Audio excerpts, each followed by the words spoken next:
No matter how much you've lost, understand that God is still in it and that He can take this and He can use it for good and He can turn it around. And at the end,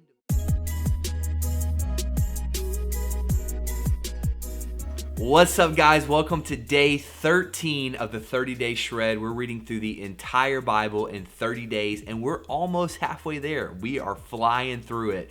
My name's Alex Suber. Thanks so much for clicking on this video. I really appreciate you following along on this journey. Today we read Job chapter 6 to Psalm chapter 18. Stick around for my thoughts. Job is a really cool book of the Bible because, first of all, it's the oldest book in the Bible, so it was written before any of the other books were written. We're not really sure when it was written or who wrote it, but it was written a really long time ago. It's also one of the oldest books in the world. So not only is it in the Bible, but also just literature anywhere. I remember in my high school, one of the English classes, they actually studied Job as a part of their literary history just because it's one of the oldest known pieces of literature that we still have in its complete form today. The reason that I wanted to talk about how old it is because it really poses one of the biggest questions that we all ask ourselves. And it's a question that's as old as time. As far back as we can see, people have been asking themselves this question. The question is, why do bad things happen to good people? You've probably asked yourself that same thing or some form or version of that question. We all ask ourselves, we all ponder through that. And that's essentially what happens in the book of Job.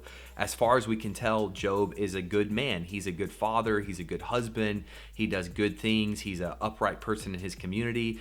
And then he literally loses everything. He loses his family. He loses his property. He loses his health.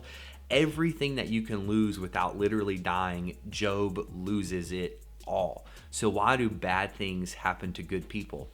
The answer that I always give, even though it may not be sufficient, is really there's free will in the world, that God allows things to happen because He doesn't control us like puppets. So you can't really have it both ways. People seem like they want God to be hands off and they want Him to let us live how we want to live, but then they don't want bad things to happen. It's kind of this catch-22. You can't have both. So that's the simple answer, is that there's free will in the world, that bad things happen. But also, one of the redeeming factors of Job is we see that God is actually using this for good. He's using this to tell us something, to teach us something, to show us that even through all of that, if you'll remain faithful, that God can restore those things to you. So if you're going through something bad in your life right now, maybe it seems like you've lost everything. Job literally lost his wife, his kids, his house, his property, everything. Maybe it's not that bad for you. Maybe it is. No matter how much you've lost, understand that God is still in it and that He can take this and He can use it for good and He can turn it around. And at the end of the story, we end up seeing that Job is restored and everything is restored, and he actually increases and ends up having more after going through this terrible time. And so maybe you're going through a bad time right now. Just believe in God and trust in God that He's going to restore all those things to you.